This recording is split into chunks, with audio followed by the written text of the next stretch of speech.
So this is exercise number 13.1, question number 7. The perimeter of a square is 56 meter. The area of rectangle is 8 square meter less than the area of the given square.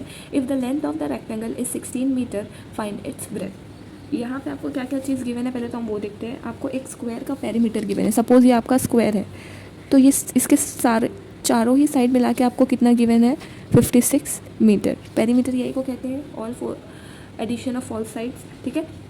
इसके बाद आपको बोला गया है कि area of rectangle is 8 square metre less than the area of the given square. अभी तो हमारे पास सिर्फ पेरीमीटर है.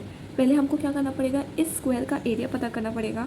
क्वेश्चन के हिसाब से आपको ये बताया जा रहा है कि इस स्क्वायर का जो भी एरिया आएगा तो आपके पास एक और रेक्टेंगल है, वो रेक्टेंगल का एरिया इस स्क्वायर के एरिया से 8 स्क्वायर मीटर लेस है. मतलब जो भी एरिया आएगा हमको उसमें से 8 स्क्वायर मीटर माइनस करना पड़ेगा.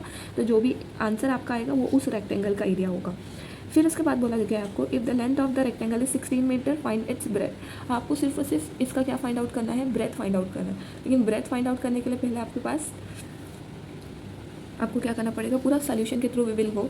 सबसे पहले तो हम यहाँ से ये स्क्वायर गिवन है. ठीक है. पहले तो हमको क्या करना है, हमको एरिया निकालना है. और एरिया ऑफ स्क्वायर क्या होता है, साइड स्क्वायर होता है. मतलब हमारे पास साइड होनी चाहिए, साइड नहीं है तो हम क्या करेंगे, जो भी चीज़ गिवन है उसी को यूज़ करके हम साइड निकालेंगे. तो आपको गिवन है द पेरीमीटर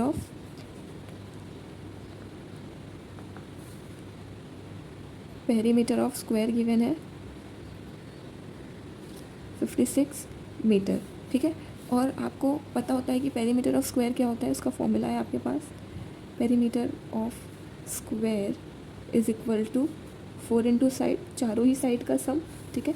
अभी पेरीमीटर ऑफ स्क्वायर आपका 56 गिवन है, साइड नहीं पता है, साइड वैसा ही रहेगा. यहाँ 4 मल्टीप्लिकेशन में है, सेकेंड साइड जाएगा तो वो डिवाइड हो जाएगा. 56 डिवाइडेड बाई 4, तो 4 के टेबल में 56, 4 1 4, 4 4 16. मतलब आपको साइड आपकी कितनी मिल रही है, 14 मीटर. अब साइड मिल गई तो आपको क्या करना पड़ेगा, पहले तो आप इस स्क्वायर का ही एरिया निकालोगे, जिसकी वजह से आपको फिर रेक्टेंगल का एरिया पता चलेगा. कैसे पता चलेगा, जब आप इस स्क्वायर का एरिया निकालोगे उसमें से 8 माइनस करोगे तो आपको फिर रेक्टेंगल का एरिया पता चलेगा. तो पहले एरिया ऑफ स्क्वायर निकालिए.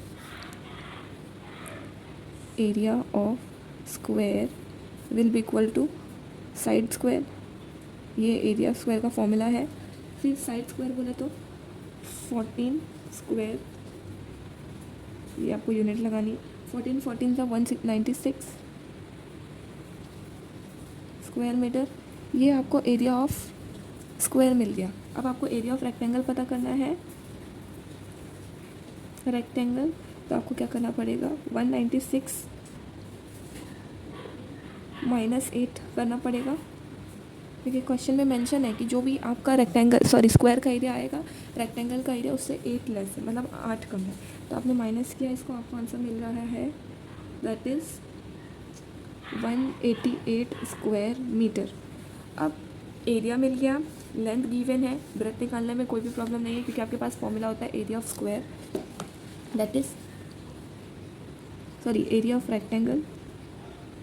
आपको अभी ब्रेथ फाइंड आउट करना है तो एरिया ऑफ रेक्टेंगल का फॉर्मूला पुट करिए, विल बी इक्वल टू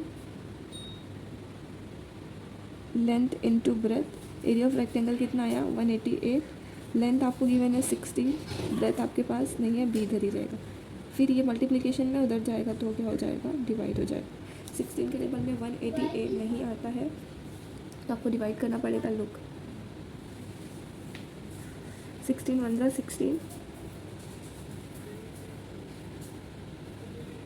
फिर 16 2 32 होता है, लेकिन आपके पास 28 है तो अगेन आपको 16 1 16 लेना पड़ेगा. अब यहाँ पे 12 तो आएगा नहीं, यहाँ पे पॉइंट पुट करिए देन 0. ठीक है.